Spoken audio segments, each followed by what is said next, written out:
Welcome to Compass Points, the weekly podcast for CompassKnox.com. CompassKnox.com is your best source for news and politics in Knoxville and Knox County. If you'd like to learn more about the topics discussed on today's podcast, go to CompassKnox.com and subscribe for in-depth coverage and much more. Welcome to Compass Points, a podcast about Knoxville and Knox County government, politics, business, education, and really just about anything else that grabs our attention. I am Scott Barker, the editor of Compass, which is a subscription-based website and newsletter where we report on all of these topics and more. You can find us at CompassKnox.com. I'm joined by Compass co-founder Jesse Mayshark. Jesse, how are you today? I'm good. You know what today is? It's the first day of spring.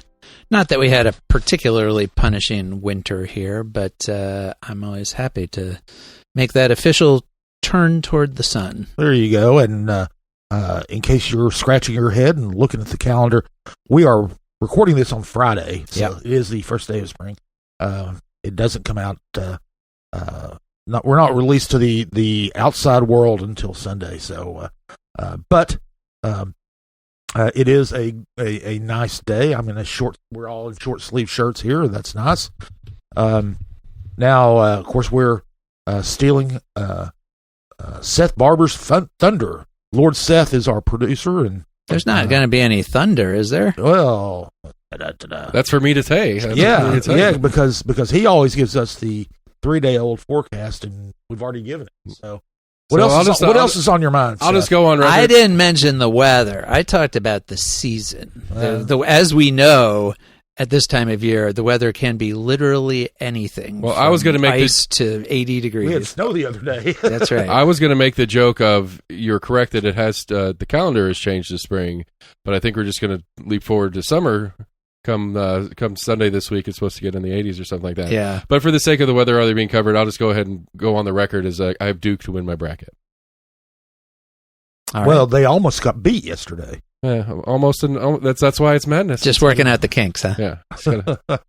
Got to play a bad one to play a good one. You didn't pick the Vols to go all the way, Seth? I didn't. I did last year. Year before last, I did do a homer bracket where I had Tennessee winning, and then I just did a bunch of random picks everywhere. Not falling for that again. Not this year. Sorry, guys. Well, one of Alabama's best players got busted for having over a pound of pot, so he's not going to play. I guess the name, image, likeness money wasn't sufficient. It wasn't good enough. Unless that was just for his own use, in which case maybe that's what he used the money for. Well. I mean, Alabama's probably got similar laws to Tennessee where they might be changing the rules on him, and so he's just trying to stockpile for when it does become harder to get. Well, one thing is the way that the rules are, he might be able to play if they get to the Sweet 16 round, if Alabama's coach is desperate enough. Just because you've been charged doesn't mean you can't play. You're coach to win. You're hired as a coach to win, not to be a proper moral guidance or anything like that. Yeah. That is college athletics right now, right? Oh, absolutely. Right now. Well, it's more overt right now, maybe the way to put it. Well, we don't have any sports to talk about of note, but we do have plenty of other things from last week to go through. One interesting it's one of those things that strikes our fancy. The Eugenia Williams House is open to the public for the first time. It's one of the more interesting houses, one of the more interesting stories about a house that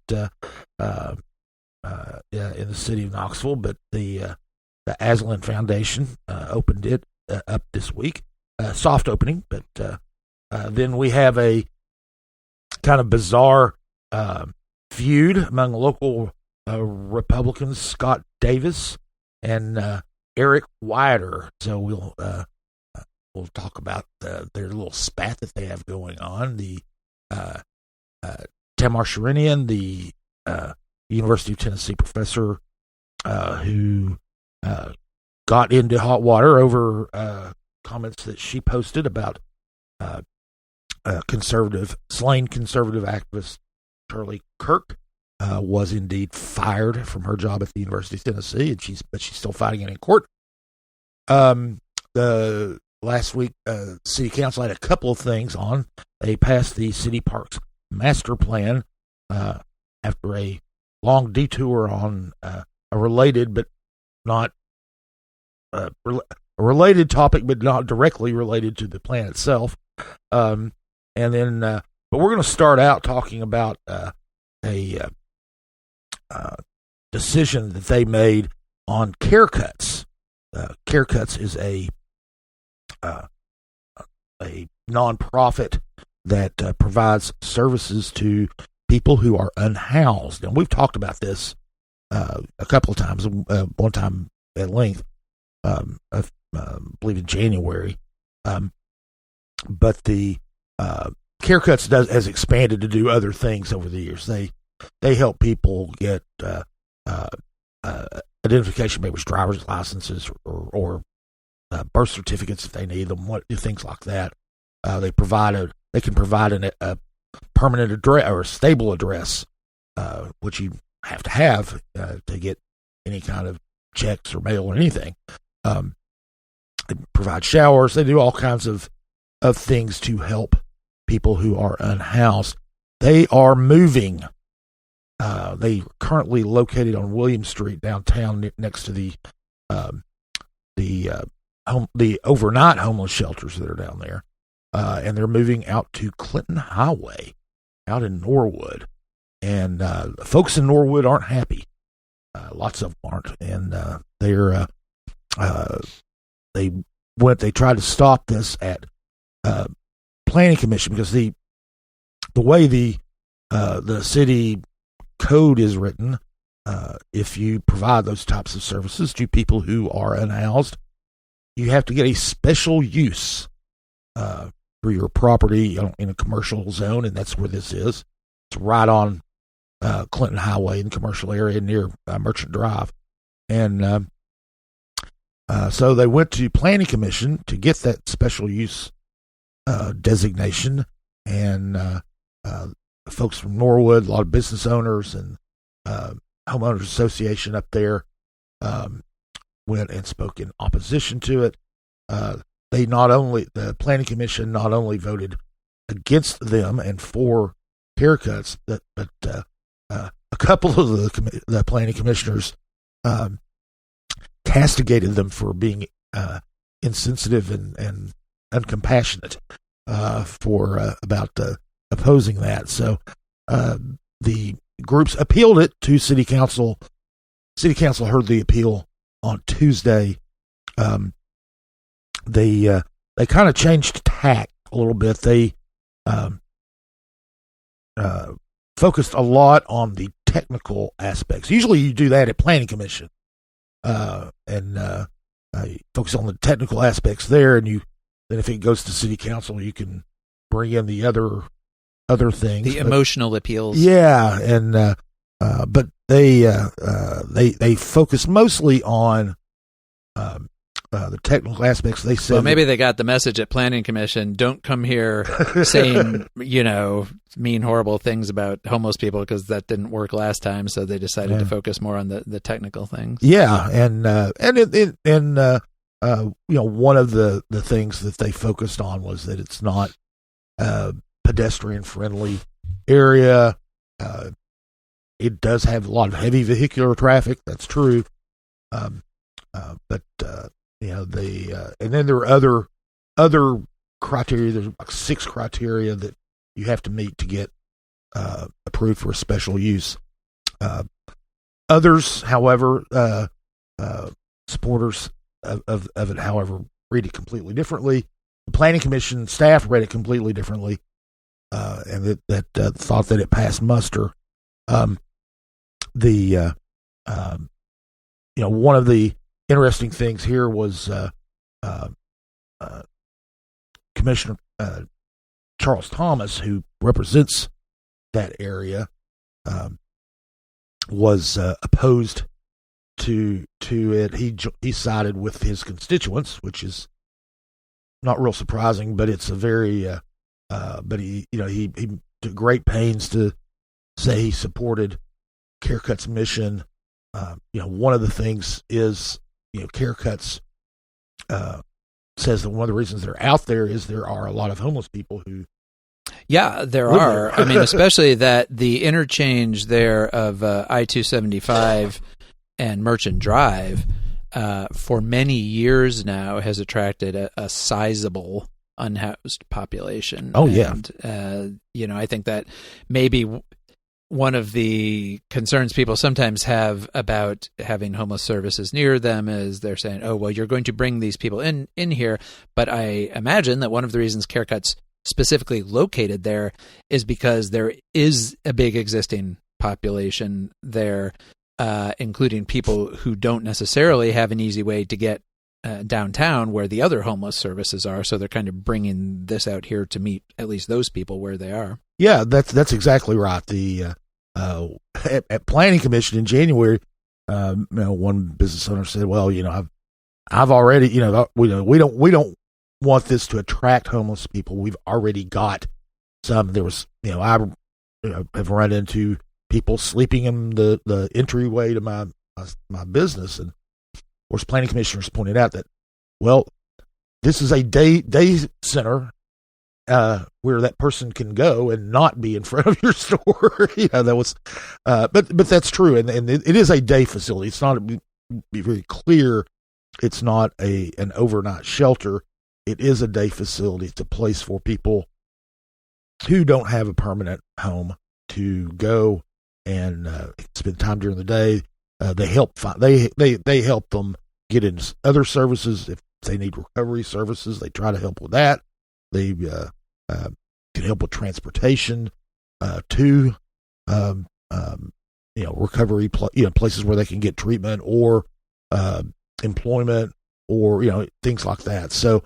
One of the big things was and one of the people who spoke in favor of Care Cuts, getting back to the compassion side of it, was Chuck Cerny, who's the General Sessions Judge here in Knox County. He also is the presiding judge over the Recovery Court, which is designed to help people who. With substance abuse issues who run afoul of the law, and then he was very passionate talking about the need for this, and had a rather lengthy discussion. One of the issues that the residents brought up, or the business owners brought up, was its effect on property values. Matthew DeBartoleben, the city council member for the 4th District, Fourth District, is. I wish the city and the county's numbering system were a little bit more aligned. 4th District is pointed out that Care Cut's current location, Williams Street in downtown, building almost adjacent to it, the Mac building, just recently sold at a premium. It was I don't remember. He mentioned the square footage cost, and I don't remember what it was, but it was pretty expensive. And that whole area around there, you've got a Dopo Pizza. I mean, that's actually a quite active. There's been a lot of redevelopment and investment there, and the presence of the various homeless services there have clearly not deterred that. Oh yeah, absolutely. And you got Riga Square right there. Yep. You got anyway, there was no, real. I mean, Thomas was not able to get anybody on his side, so the vote ended up being 8-1.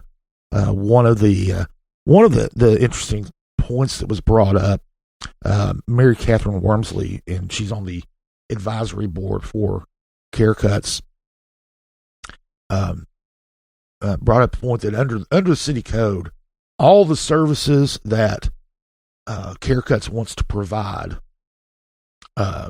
if they wanted to provide them to the general public, they could do it without getting a special use designation. They wouldn't have to go. The special use is there specifically to force public discussion of anybody who's going to be providing homeless services. Yeah, and homeless services and rehab services, things like that, substance abuse program services and all. And she pointed out that she thought that was a true case of discrimination. I mean, it literally is. You're discriminating between two different classes of clients. Who are absolutely. And but the council, as I said, sided with Care Cuts. They're going to be moving into this facility. The facility actually, kind of an interesting thing. We mentioned this in January too. It's owned by Hatcher Hill Properties. Hatcher Hill co-founder Tim Hill is on the Care Cuts advisory board. The Wormsley actually works for Tim Hill, and Hill and said this last time. Hill is also a planning commissioner. He did not participate in the discussion or vote when it was before the commission. Did not speak to city council, but with city council's rejection of the appeal, that now kind of paves the way. They Care Cuts will get to move out there. I don't know what the time frame is, but they're going to be moving out there shortly. So the one other thing that happened at city council on Tuesday was they passed the parks master plan. First time they've developed a new master plan for parks in 19 years, 2007. And they had a consultant, Perez Planning and Design, and they've been having all kinds of public meetings and surveys, those kinds of things to develop this plan. It's kind of a broad strategy, kind of what you need to do. There's no specific projects necessarily, but the report mentions that some of the city facilities, some of the rec centers and things like that are smallish, older. Some don't have programming. That needs to be done. They also identified areas that where more parks are needed. They pointed out that the more suburban areas, the areas outside of what we think of as the core of Knoxville, have fewer parks, less access to parks, less connectivity too. And they talked about adding connectivity. I mean, the city already had. Now the city has 99 parks. Mm-hmm. I didn't realize they had that many parks. But some of them are really tiny. Some of them are. They're little pocket parks, I like to say. And but they also have 26 facilities that are part of the park system. And then, of course, you got the not only the parks, but you got the greenway. And but this is a strategy to go about expanding the park system over time. This is not something that anybody wants to do in the next 2 years. It's going to be, over the next couple of decades. So now it was the thing about that is it was sidetracked. The conversation was into a conversation specifically about the Chilhowie Park Advisory Committee that Mayor Kincannon just recently formed. And the makeup of that committee, Councilwoman Amelia Parker was a little had her feathers ruffled on a couple of things. One was she didn't think that there were enough people who had been opposed to the sale of a portion of Chilhowie Park to Emerald Youth Foundation for their use as a youth center complex, and she didn't feel that there were enough people who were opposed to that who were named to this committee. She didn't like it that the mayor named the committee, and although the mayor worked with Councilman Denzel Grant, who represents the area, in coming up with the identifying people to serve on this committee and or advisory group. And Parker is also mad because she wasn't consulted. She was kind of led the charge on council against the sale, and which was ultimately, as listeners should know if you've listened to us for very long, city council pulled the plug on that. The sale did not go through. Now, is Chilhowie Park even contemplated in the Parks Master Plan? Because as we keep saying, it's not technically a park. It's not in the city park system. One of the things in the master plan is that Chilhowie Park will move to be under the park system. It'll gain park status. Yes, it will be. We won't have to keep saying that it's not technically a park. Well, we get to something in a minute. But yes, it will be managed by. Right now, it is managed by the same firm that manages the event venues for the city, the Civic Auditorium and Coliseum, the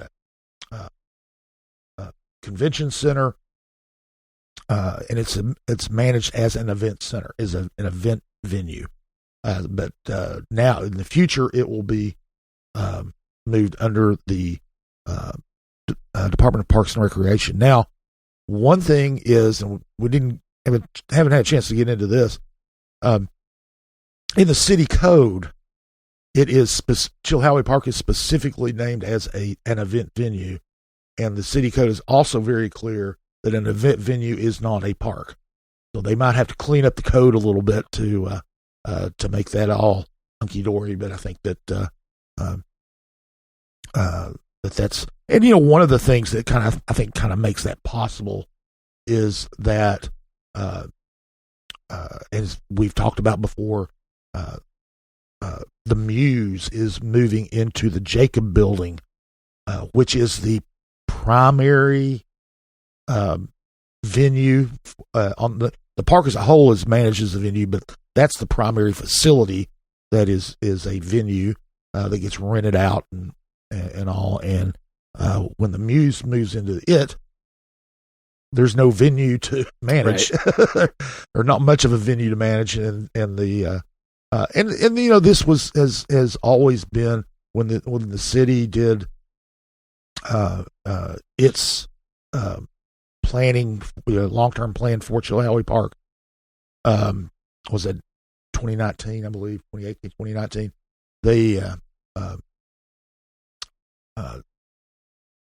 They noted that people wanted it to be more of a park, or with pavilions and grass and all. So that's this. It's very much in. It's kind of in keeping with that. But now this group is specifically going to look at Chilhowie Park and look at what can be done to implement changes to the park. Cannon has said she's going to set aside $2 million. Said, of course, she can't do this the entire time, but it's over, I believe, the next 5 years. The city would devote $2 million a year to Chilhowie Park for improvements. So, of course, she's only going to be in office. She's only going to be in charge of the budget 2 more times. So we'll see long term how that goes.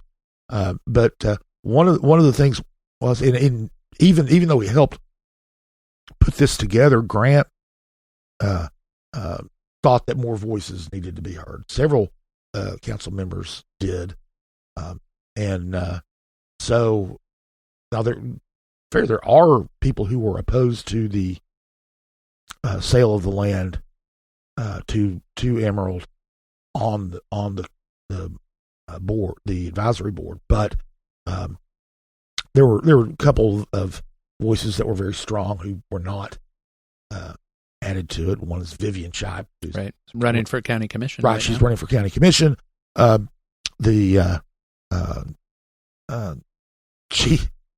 she actually spoke at the meeting and got up to the podium and did a kind of an imaginary phone call that she had with a supporter. Congratulated her for being committee. Of course, wasn't. So Vivian has a rather colorful way of addressing. She does. City council and to make her point. And anyway, the this board, one of the and you know, the Kincannon administration, the mayor herself, and said, you know, hey, this board can be as big as you want it to be. Small, you can, you know, we'll work it out. I mean, you know, it's not right, and it's just an advisory board. It's not going to be setting. They can make recommendations, but they won't be setting policy or anything. Yeah, they can't actually spend that $2 million a year. They can make recommendations on how it's spent, but they can't do it. That's council's purview. And so anyway, the when kind of the dust settled and they did get back around to talking about the master plan, it passed 8-1. Amelia Parker was the dissenting vote on it, and so that plan is moving forward and in effect. So, and isn't that advisory board's first meeting coming up? It's coming up real soon. I believe it's this week. Mm-hmm. The got a lot of stuff going on next week. It's a busy week. Yeah, the another development involved the University of Tennessee professor who got who angered a lot of conservatives with a post on social media, and also got into hot water with the University of Tennessee. And Jesse, you have been covering this. What's the latest? Yeah, Tamar Shirinian, she was a professor in the anthropology department at UT Knoxville, and we can say was in the past tense because she has now been formally terminated, fired by Chancellor Don D. Plowman, so she is not currently an employee of the university.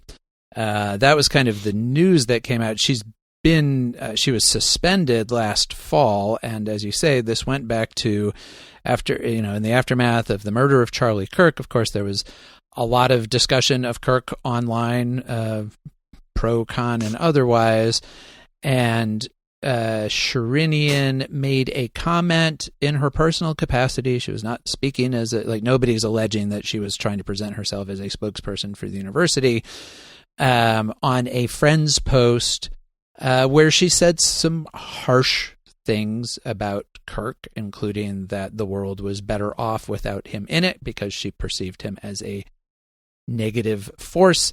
And she also referred to his wife, now widow, Erica Kirk, as a sick fuck for having married him, saying that she wasn't sympathetic to her. And that was it. It was like a 3-line comment. It was, again, this wasn't even her own post. She was commenting on somebody else's post. That got, somebody took a screenshot of it and circulated it through right-wing media, and anybody who was online in those days after Kirk's assassination probably saw that there was really kind of, it was really like a witch hunt mentality that happened with right-wing social media influencers and accounts just scouring the internet, scouring social media for literally anybody saying anything bad about Charlie Kirk, and then highlighting them and promoting them to, their online followers, saying, let's get this person fired. And lots of people got fired across the country because of this, including lots of people at private employers who got fired. It's, as we've talked about, it's trickier with public employees. Public employees have a greater presumption of First Amendment rights in their private speech than private employees do, because if you work for the government and the government fires you or punishes you for something you say in your private capacity as an individual, especially about an issue of great public concern, which certainly the Kirk killing was, you are presumed to have First Amendment protection because otherwise you are literally being censored. It's not just your boss firing you, it's the government punishing you for your speech. And so that's how courts have looked at this. So a whole bunch of faculty members across the country, several in Tennessee, were fired or otherwise disciplined for things they said online about Kirk.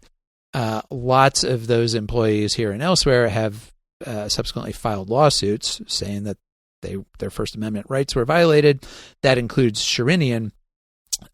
So she has a pending lawsuit, and at the same time, the university's been working through its disciplinary process while also contesting her federal lawsuit.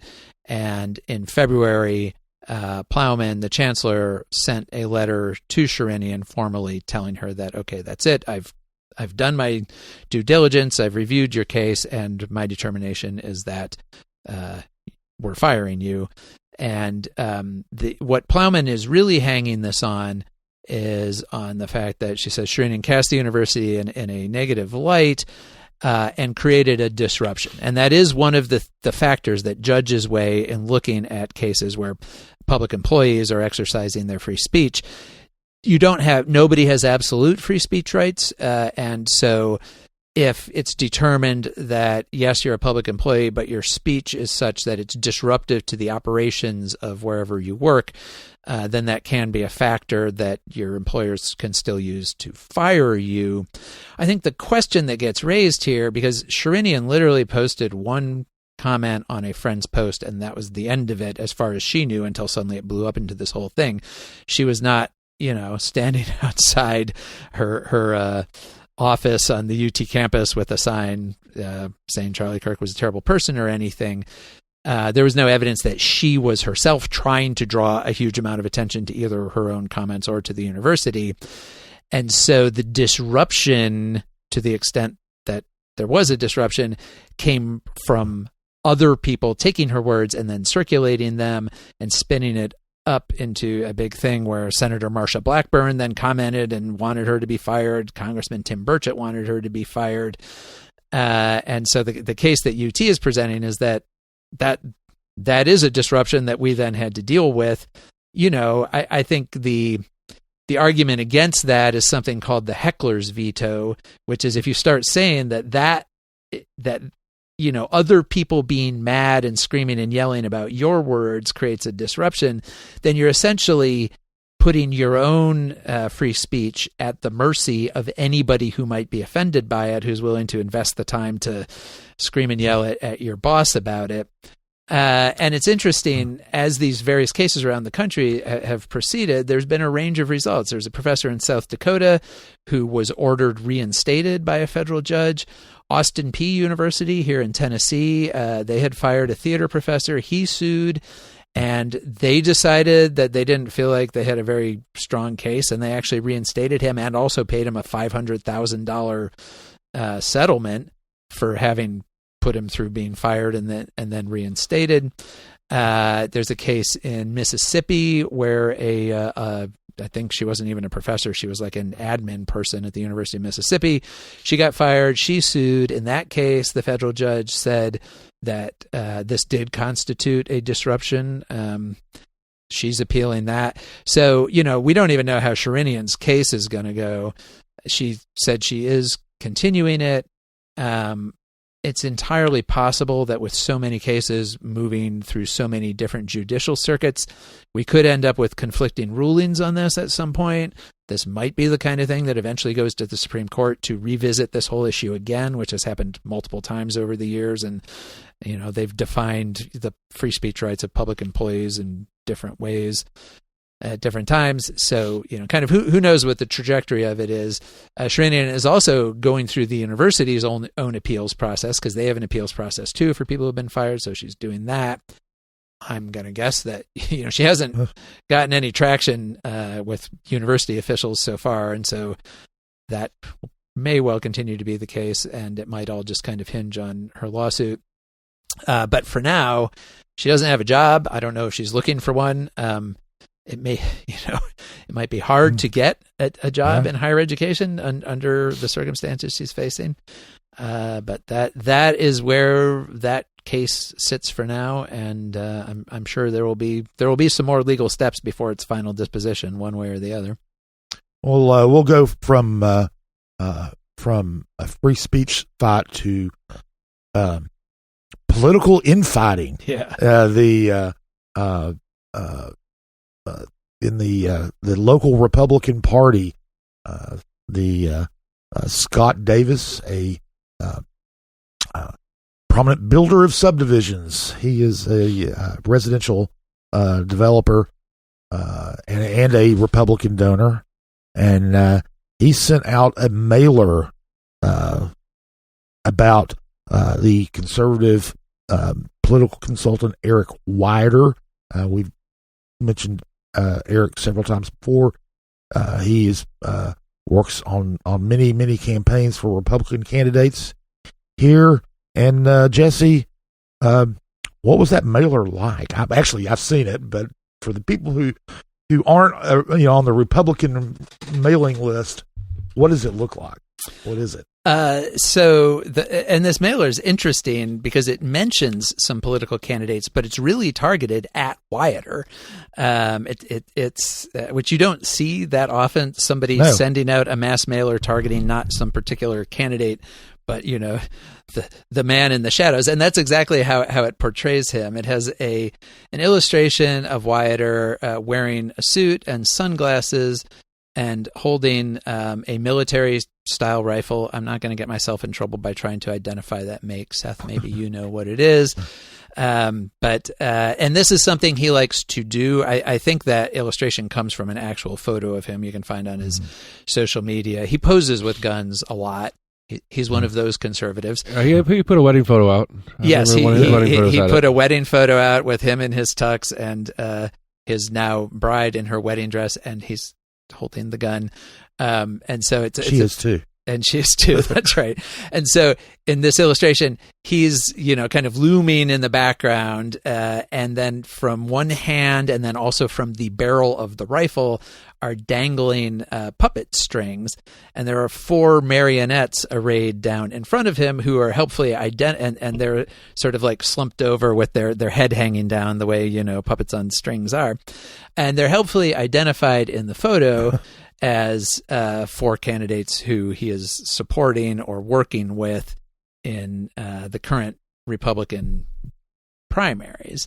And that's Betsy Henderson, county mayor candidate, a couple of county commission candidates, Barry Beeler, and I don't have it right in front of me. Sherry Super, right, and then who is the Rhonda Lee? And then Rhonda Lee, that's right, who's a county commissioner who's running for judge. And so the implication here, obviously, is that Wiatr is the puppet master behind these 4 candidates. And just for people who don't follow or don't remember when we've talked about Wiatr before, he really represents a particular faction of the county Republican Party. He has kind of he's only been active over the last 7 or 8 years. I don't remember the very first election cycle that we started hearing and seeing a lot of Wiatr. Maybe 2020. Yeah, over the last decade anyway. He's built himself up into kind of the most... He works with candidates who are kind of the farthest right, the most culturally conservative, the most MAGA, very much affiliated with the kind of hard right, very conservative movement. And he's been at odds with many people in the existing Republican establishment, including former county Republican chair Buddy Burkhart, who is himself running for county commission, and one of Wiatr's candidates, Barry Beeler, is running against Burkhart. He's been at odds with Knoxville Focus publisher Steve Hundley. He's been at odds with former Knoxville mayor Victor Ashe, and now he's at odds with Scott Davis. And Davis is interesting because Davis is a quite conservative guy himself, and you mentioned he's a home builder, which is definitely the way people most know him now. But in the past, he's a former county commissioner. He ran for county mayor back more than 20 years ago. And he has been very active in the Republican Party. One of the entertaining things about this whole back and forth because Davis sent out this mailer attacking Wiatr, then Wiatr sent out a press release announcing that he was and then he filed that he was filing a complaint with the state Registry of Election Finance, basically saying that the mailer was improper because it cited a political action committee, said it was paid for by Scruffy Little City PAC. And Wiatr says that PAC doesn't even exist anymore, and he should know because he's the former chair of it, the guy or director of it, and he said he shut it down last November. It doesn't even exist. There's no way that Davis could have sent this out from that PAC. So that's his formal complaint to the state election finance registry. We'll see what comes out of that. They could issue a fine. They could do nothing. Davis says that he actually was one of the founders of that PAC himself before Wiatr took it over. But what's really going on here, like what the actual fight is about, is that Davis, as a home builder and as a developer, is very pro building houses and developments. Wiatr and his candidates who he supports have become increasingly anti-development, anti-growth, very much anti-density. Wiatr has been very critical of the whole advanced Knox process. He has been at loggerheads with County Mayor Glenn Jacobs, who has been pushing for more development and more kinds of development in more parts of the unincorporated county. Wiatr does not like that. There is a fear among some of the more far-right people in the suburban areas of the county that if they allow more development, it's going to negatively impact their quality of life and also might have political ramifications. And County Commissioner Andy Fox, who's another one of Wiatr's, kind of in Wiatr's stable, he ran for and got elected to county commission on the grounds that he wanted to stop dense development outside the city because data shows that the denser the development in any area, the more likely people are to vote liberal. And so they're sort of like plan to stop the growth of liberalism is to stop the growth of density. Davis, I don't think anyone apart from Wiatr maybe would accuse of having some sort of liberal political mission to bring density. He just wants to build things. And so that's really where the difference, it's kind of funny to me to have Davis and Wiatr sort of calling each other liberals, because part of this mailer was saying that Wiatr in the past, which is true, had been affiliated with the Green Party and had even worked for some Democratic legislators and had roots in Chicago, which of course is a big sort of scary word in certain conservative circles. The gun barrel in the illustration actually says Chicago on it to kind of make it look like Wiatr is like a, Al Capone style Chicago gangster or something. But then Wiatr is saying that Davis is supporting candidates who he even called Buddy Burkhart a liberal. Like Buddy Burkhart has been the chair of the county Republican Party multiple times. He's very much part of the county Republican Party establishment.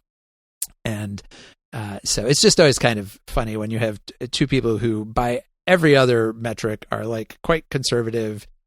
Safely call both Davis and Wiatr conservative Republicans, and yet they're out here accusing each other of being liberals or fostering liberal agendas. I don't, like the election registry, they can decide even if there is some penalty here, it's not likely to be anything very great. They do not levy many very big fines for much of anything. I have a weird, obscure thought process on this. Since the core of the info flyer is about a non-political figure, would it even technically go under campaign finance? Well, that's violation? one of Davis's arguments is that, he said, I don't even think those rules apply because this isn't a campaign flyer. This is about a conservative consultant. It does name and have likenesses of some of his very poor likenesses. The candidates don't look like him at all. I think it's probably AI. It gives me strong AI vibes. Yeah. That's what Davis says is this isn't about a political candidate. Like I could have just sent it under my name. It doesn't even have to be a PAC. He doesn't think that there's really any violation here. But to be clear for people who are listening, the main thing that Wiatr is complaining about is that political mailers have to identify who pays for them. That's right. And this mailer identifies Scruffy Little City PAC as the party that pays. Yeah. That is, according to Wiatr, completely incorrect. And on the surface, it seems like it is completely incorrect. Well, right. He Davis says that it's not even active anymore. Yeah, Davis said, that he paid for it. So so that is that's the nub. That's the nub of the actual official complaint. Right. But the real thing that is it's just an illustration of sort of the ongoing factional split within the local Republican Party, which is not surprisingly coming to a head right now as we're heading towards some very heavily contested Republican primaries. And these are, every time, whenever we talk about factions in the Republican Party, somebody will complain and say, there aren't factions. There's no division in the Republican Party, and that's just not true. There are actually some fairly large and significant divisions in the local party. Some of them are ideological. Some of them are people who just don't like each other. This one might kind of be both of those. Yeah. One funny thing Davis said about Wiatr was that Wiatr has worked for candidates in the past who Davis has also supported, and Davis and Wiatr makes his living, we should say, as a campaign consultant for local Republicans. And Davis said he was perfectly happy to take developer money when it was supporting his candidate. Well, yeah, that's the love language right there. That's right. It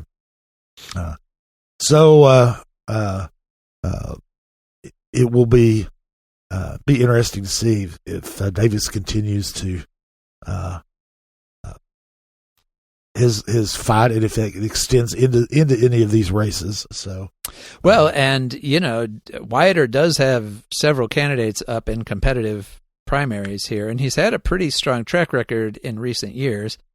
So, he depending on how things go in May, his position may appear either strengthened or weakened. And the damage is already done. Like even if the election commission, finance commission comes down with whatever, the damage is already done from the flyer. And which is how if this is a legitimate violation and they find something about it and there's some kind of penalty to pay, that's how things always go with any kind of, campaign finance violations. They are only ever adjudicated after the fact, and whatever impact the flyer or whatever else it has. In reality, done. This now public infight between the two of them has highlighted the issue more than it's turned down the question or whatever. Yeah, so honestly, and maybe Wiatr likes to fight with people. I am not positive that I don't know that we'd be talking about any of this at all if he hadn't filed the complaint and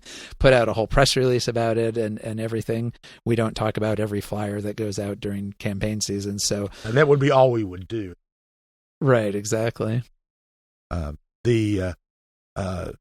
Shifting to a more, from one bizarre story to kind of another bizarre story. It's, last week, the Aslan Foundation they started its soft opening of the Eugenia Williams House. This house is one of the most intriguing houses because of its story in all of Knoxville. I've heard about it ever since I've been here.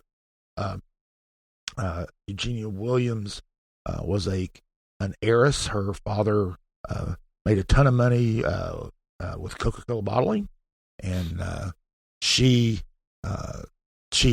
married, then divorced with no kids, and then she got a friend of hers who's a prominent architect, John Franz Staub. People might want to remember the Staub Opera House. There was a building downtown, Opera House downtown.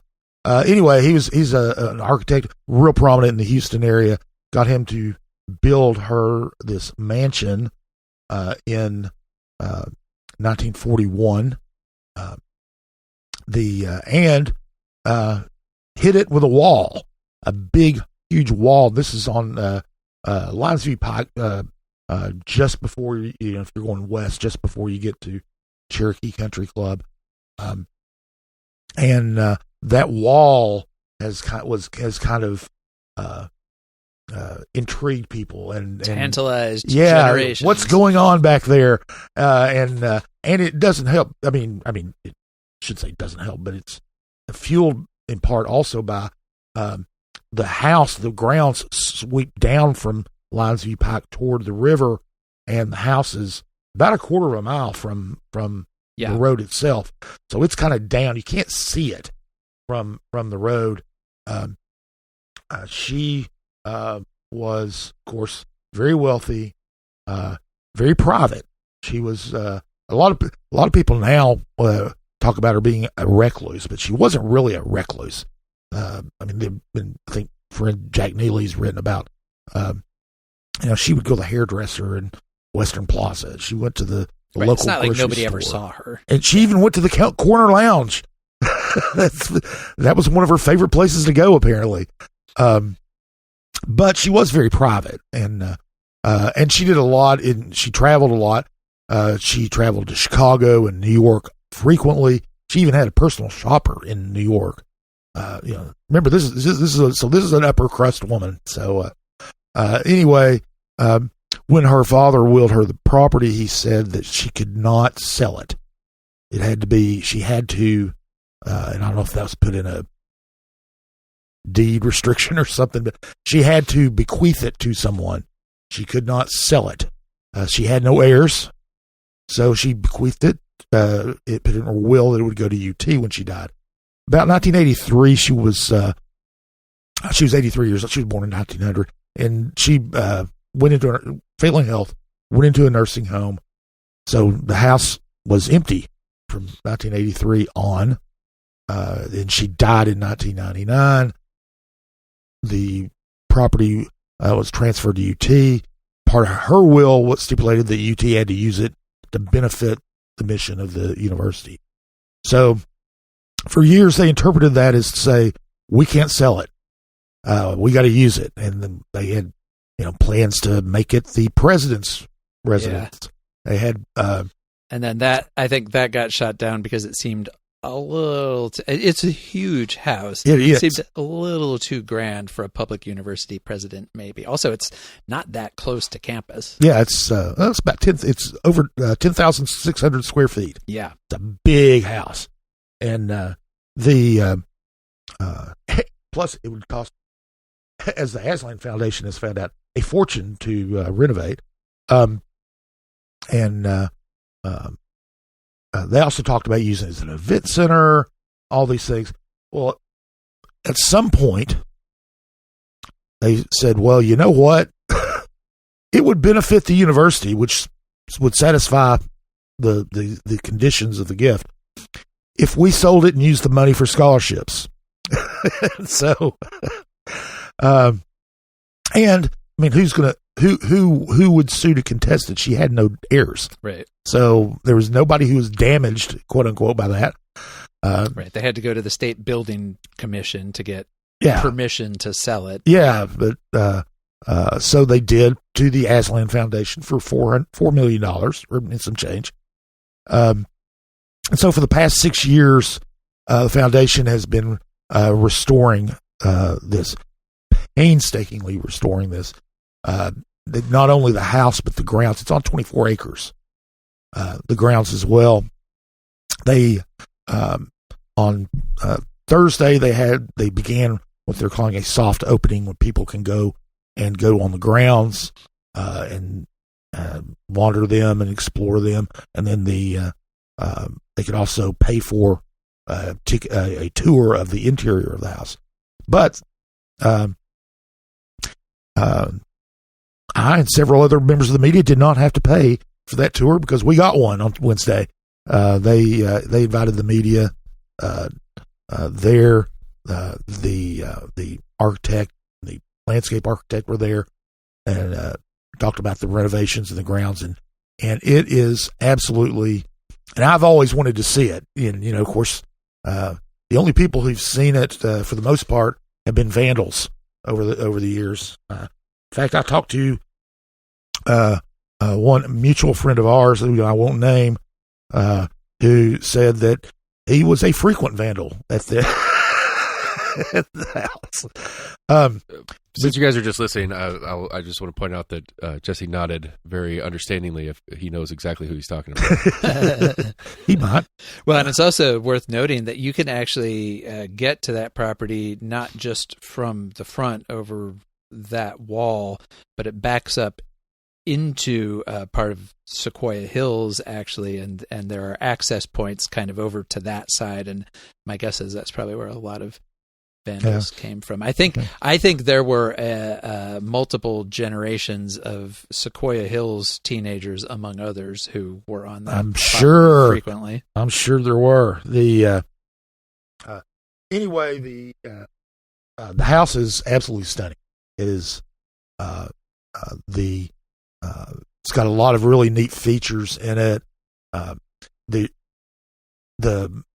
got these floor to ceiling windows, just massive, and they're designed to bring in as much natural light as possible, and because of the doorways, the pocket doorways between the rooms, are there for cross ventilation. They did not have air conditioning, and until the renovation never had.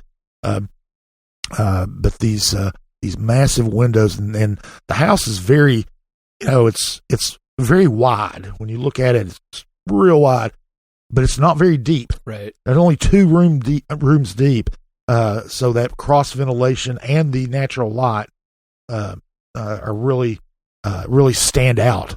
And now one thing is the renovation could have been a lot more expensive. They've got they left the kitchen had never been renovated since it looks almost exactly like it did in 1941, and it's got a huge refrigerator freezer. They even have Eugenia Williams ice trays that were still in there, and had a dishwasher built into the cabinetry. The cabinetry is vintage cabinetry. It's just really it doesn't work. It's not a catering kitchen or anything like that, but it's huge. And of course, if someone moved in and wanted to renovate that to a modern kitchen, it would be astronomically expensive. Or to try to preserve it and upgrade it to a modern kitchen would be expensive. But they also furnished it and tried to kind of think, and they put a lot of thought into how it would be furnished and how it would look, and the artwork on the walls, or they tried to match that to something that someone of her social standing would put on the walls. One of the problems they had is she didn't keep a diary. They don't have any letters. They don't know a whole lot about her. I mean, there were some pictures of parts of her house that have been published decades ago in the News Sentinel or the Journal.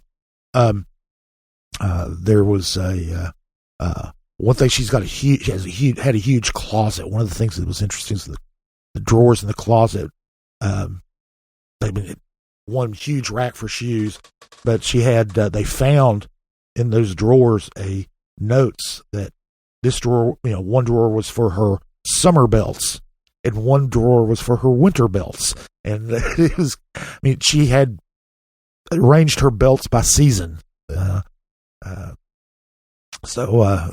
Anyway, that's neither here nor there. But anyway, it was really interesting to take that tour and talk to them about kind of what they did. A lot of materials they're able to preserve: walnut parquet flooring, some light fixtures, chandelier in the dining room. Those are all things that escaped the vandals' attentions, and including one of the things that I thought was really cool was a carved marble mantle, fireplace mantle. And anyway, the grounds is a similar thing. They had they went in They spared no expense on this. They wouldn't tell me how much it costs. They don't have to. It's a private foundation. I asked Catherine Killen, the executive director for the foundation, how much does it cost? And she just kind of grinned and looked at me and said, a lot. Well, Aslan can afford that because that is a foundation with a sizable endowment. Yes, and this fits in their mission, too. It's them, I'll say. Right. They've done a lot of historic preservation. They did another historic home, Westwood, there on Kingston Pike, also a large house, although nowhere near as large as Eugenia Williams. What is Aslan going? I mean, so it's going to be open for some public tours and so forth, but what are they going to do with this property now? Okay, well, 3 days a week, it's the grounds are essentially going to be a public park. Members of the public go there. You park. You have to park up at right inside the wall, and so you've got quite a ways to walk to get to this. But they have all kinds of pathways and garden spaces that they uncovered, which was all overgrown for decades of undergrowth that had taken over, invasive species, things like that. And they ripped all that out. They uncovered all these paths, and there's a stable back there that actually predates her house. And you can go and walk there, hike there, take picnics there, whatever you want to do. And it all goes down to the river. And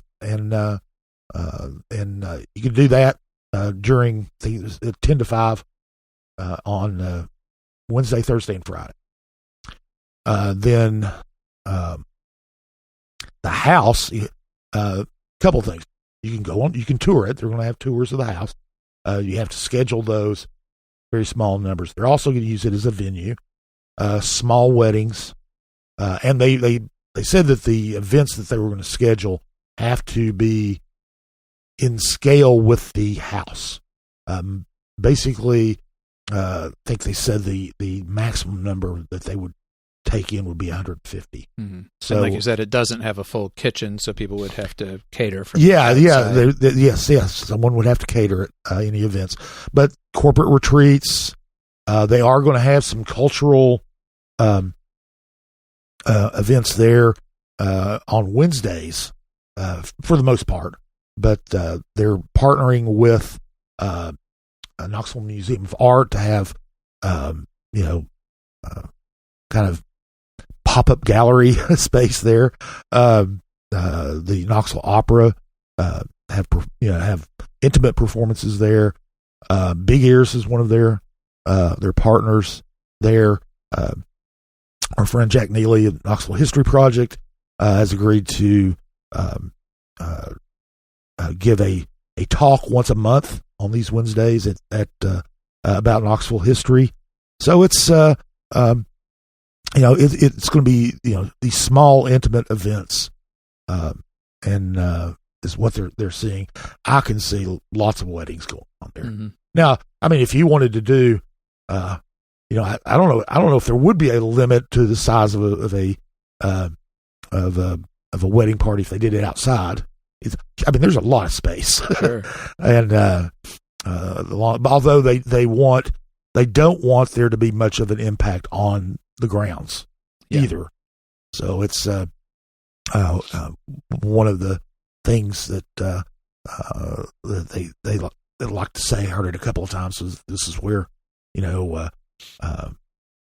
art and history and nature meet, and they want to preserve that as much as possible. So they want people to use it and enjoy it, but they don't want people to trample it. Right. Don't love it to death. Excuse me. And that soft opening, the grand openings will be April 11th, and they're apparently going to have a big bash about it. We'll be, we'll have to give a notice about that. I got the tour, so I probably don't get an invitation to the. You've already seen it. But the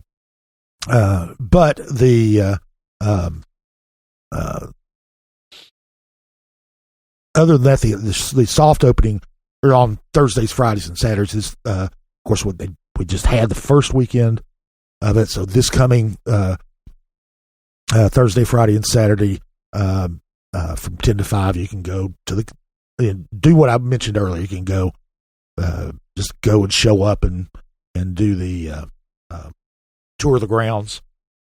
You can get a guided tour. You have to buy a ticket. I believe it's $25 a person, and you get a tour.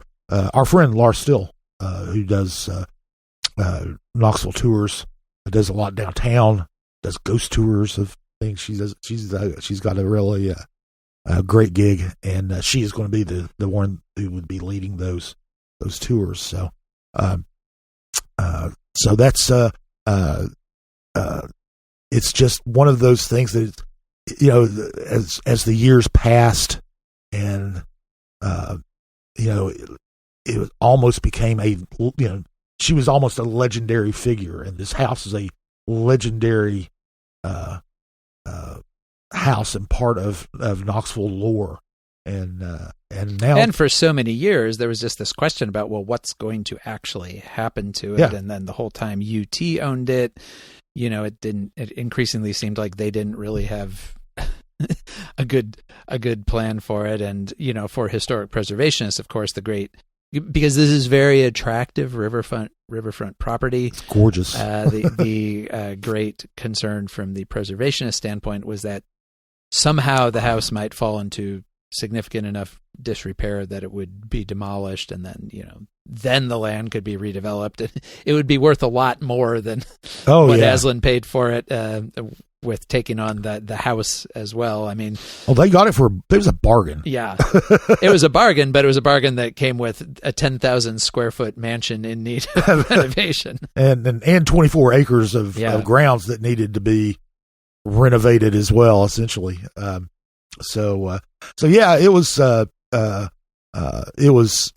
kind of neat to be able to see, the house that had been behind the wall, and you never got to see it, and got to tour it, and it was a lot of fun. And another example of, the Aslan Foundation does not promote itself a whole lot. They're not real big on tooting their own horns, but if you look around town over the past 25 or 30 years, the number of things that they have done, we talked about Westwood. They've got the historic preservation side.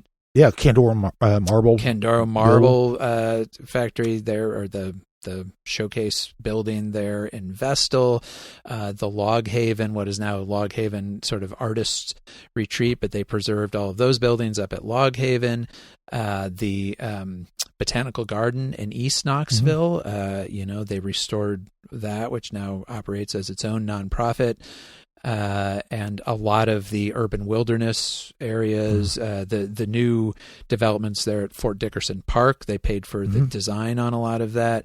Aslan has really, I think in very thoughtful ways, had a really significant impact in preserving and fostering properties and also arts organizations just all across the city. Yeah, that kind of goes back to Lindsay Young, the late Lindsay Young, who was the man who established that. That's very much his. I didn't know Lindsay, but people I know who knew him, was very much his personality. Was low key, do good without tooting your own. Yeah. And the foundation, which is his nephew, is now running it. Or the board chairman of it, and it's kind of an extension of that. So, anyway, those were some of the things that we covered last week. We covered other stuff too. Lots of, we can't talk about them all on the podcast, but if you subscribe to Compass, you can read about them and everything else that we cover. That's at CompassKnox.com. You can go there and subscribe. Next week, or this week, I should say, we've got lots of stuff coming up. We've got county commission meeting on Monday, 5:00 in the city county building in the main assembly room.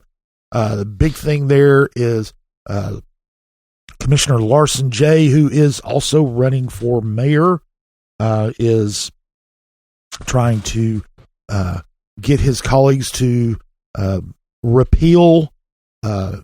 Phased out repeal of the wheel tax, $36 that you pay every time you register your vehicle. Which I need to do, by the way. Oh, well. I guess I should go ahead and do it. It's not going to pass in time for me to get out of it right now. Well, and it really, I'm not sure it's going to pass. Yeah. There was a lot of pushback when they had their agenda review meeting last week. There was a lot of pushback on that from sources you might not expect. Andy Fox, who is primarily a cultural conservative, but he's also a fiscal conservative, and even he was skeptical because the county's finances are shaky, tight. They are tight, and this would be cutting off a revenue stream, even if they do phase it in and do that. My guess is also that Fox perceives this as a political play by Jay, and Fox, as one of Wiatr's stable, is not too likely to support something that he thinks is just being done to further Jay's political ambitions. He didn't say it out loud, but he did question the timing of It's a fair question to ask. Yes, and but others question as well. Terry Hill, who is the polar opposite of a cultural conservative, she's a fiscal conservative. She questioned as well. She actually used the PT words. Said we're gonna have to look at raising property taxes. So we don't want to take this out and make the property tax increase bigger. So she Terry Hill being term limited is pretty outspoken these days. Yes, she is, and all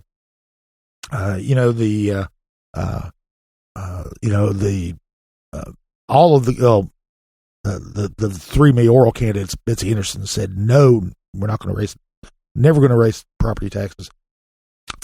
Kim Frazier, he's also on county commission, and Jay are.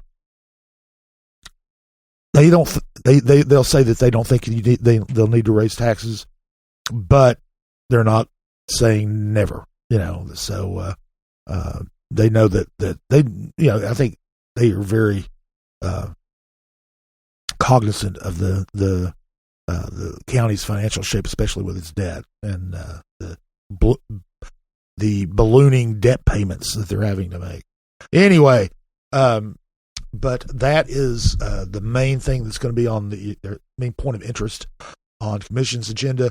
City Council is holding a retreat on,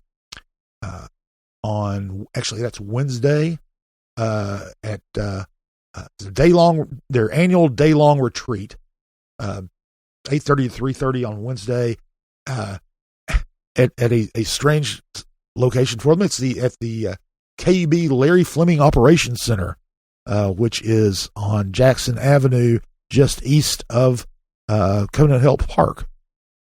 So I don't know why they don't have it at Covenant Hill Park again. But anyway, that is a time for them to be able to kind of get together and talk about things and learn about things that they don't get a chance to do because of the Public Meetings Act or Open Meetings Act. But and this is an open meeting. And this is an open meeting. You can go and see. It's exciting. You can go see them do team building exercises and things like that. That's what they're going to be doing. This one might be more interesting than they often are, just because you have 5 out of 9 members who are brand new, and so they're obviously still sort of forming their relationships with other council members and so forth. One of the things is on the agenda, the morning session is all about the history of Knoxville and how it's developed over the years and evolved over the years. Basically, a primer for you are here. Yes. Kind of map. Yes, this is how we got here. And they're also going to do kind of those exercises about different learning styles and different how people communicate. They're not doing trust falls, are they? Man, I was going to make that joke. They may.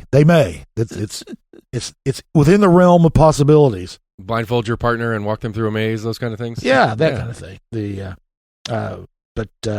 Then they're also going to talk about some of the common priorities that they have, especially for the district folks, I guess. But some of the priorities that they're going to have to look at in the coming year. That is something that would be the closest thing to substantive discussion that they might have. And I'm sure that they're going to be, but this is a good place for the new members to ask questions of the people who've been around for a while and go through that about what it's really like to serve and so that'll be that's a day-long thing. It's if you are interested, you can always just go out there and show up at the Larry Fleming Operations Center, and then on Thursday the council is having a workshop, although they haven't formally noticed this yet. But Councilwoman Lynn Fugit, or Vice Mayor Lynn Fugit, said that they intended to have a workshop Thursday on housing and homelessness. And at the end of the week, beginning Thursday and going through Sunday, Big Ears is back. Big Ears. Yes, we talked about things. We cover some things that strike our fancy, and Big Ears strikes our fancy every year. Yeah. So we'll be covering it. We'll have several stories about Big Ears, as a matter of fact. But it is coming up on Thursday. Lots of exciting stuff there, and new venues. We get to see what I'm anxious to see how they're going to be using the Greyhound station. Yeah, I know and if you are a Compass subscriber, you will know next week as well, kind of the thinking behind what they were doing in there. But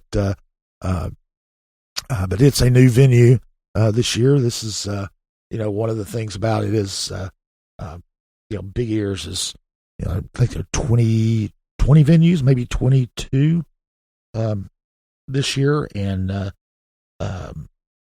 250 musical performances, films, lectures, art exhibits. It's just and some of those things are free. You can find that on the schedule. Others, of course, you have to have the day passes or weekend passes for. But yeah, I was thinking about that the other day. Just the range of venues is one of my favorite things about it. That over the course of the weekend, depending on what you're interested in, you might see performances in, of course, our big theaters, the Bijou, the Tennessee, the Civic Auditorium. Those are all in the mix, but also the Knoxville Museum of Art, St. John's Episcopal.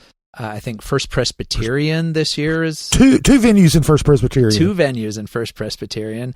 Like almost every church in downtown, I feel like has been a venue at one point or another. Mm-hmm. And then you've got the Mill and Mine and the Standard. Just like the full range of you can Jig and Reel is Jig and Reel. Yep. Jig and Reel is an official venue, so you can go to church for an event and then go to a bar for an event. That's right. Right afterwards. So, or vice versa, you can go to a bar first and then go to the church. I also want to just shout out. If you are downtown this weekend, whether you're going to Big Ears or not, Pilot Light, the small, invaluable music club in the Old City, also they have been a Big Ears venue at some points in the past, but they haven't been the last few years. They're having their own sort of complimentary, or you could say counter-programming festival there. I think it's Thursday, Friday, Saturday, where they have local bands playing all day. So, if you've got some time in between seeing your national, international artist, you can also just pop in at Pilot Light and see what some of our locals are doing. Yeah, and and that's one of the great things about Big Ears is you can go from show to show to show. There's no. In fact, it's expected that people will get up and walk out in the middle of a show to go to another show, not because they're offended by the music. far be it. That could be true, That could too, be. It could be depending true. on the show you wander into. Yes, I've left a couple that I just didn't want to be there for, but not many. I mean, the range of musical genres is incredible. You've got there are acts there. Ashley Capps is who's the founder of Big Ears, is the only one who knows something about every All one of of them. Yeah. Most people don't know beans about the majority of them. Right. And he goes from that, but he also you've got David Byrne. Yeah.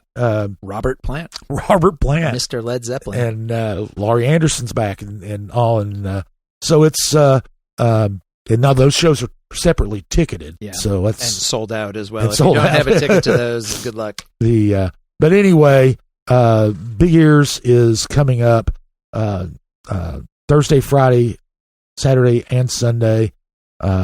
If even if you don't have a pass, just soaking it in, because it's one of the great things. You walk up there. 75% of the visitors are from out of Knoxville, outside of Knoxville.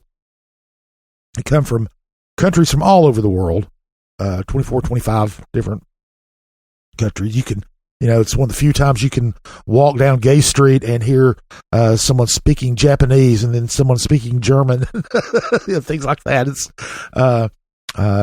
a great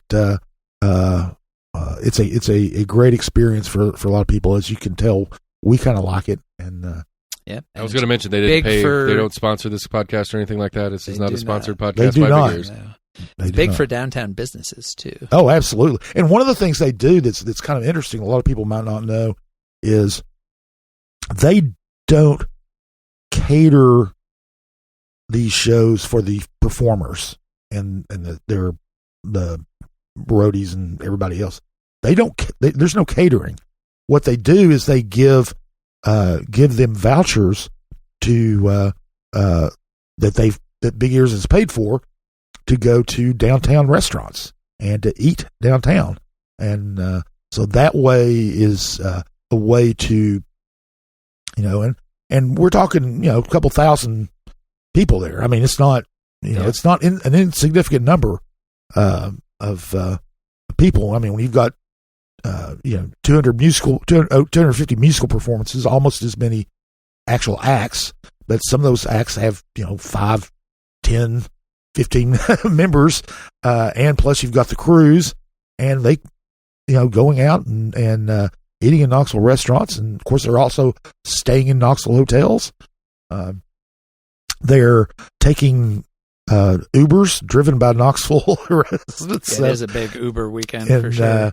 So it is a big economic. I believe $70 million is the impact that they claim. I've got Ashley Capps had sent me some info on that I'll be putting in some of our stories. So anyway, and you can read more about that next week. Yes, this week in Compass. Yes, this week, and you can read about it, and we'll have lots of pictures and all kinds of stuff. So anyway, that is about all that we're going to cover this week. Essie, thanks again. And I want to thank Will Wright, a Big Ears who's performed at Big Ears several times. That's right. For providing music for us.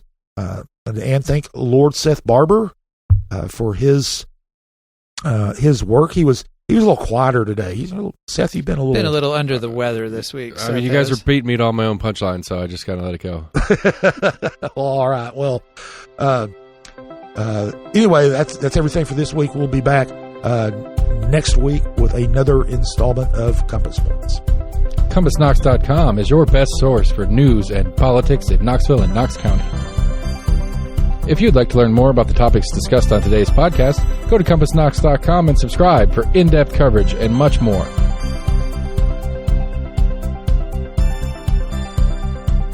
And many thanks to William Wright for composing our theme song. Compass Points is a partnership of Barking Shark Media and Barbarian Productions, and recorded by Lord Seth A. Barber at Barbarian Studios, Knoxville, Tennessee.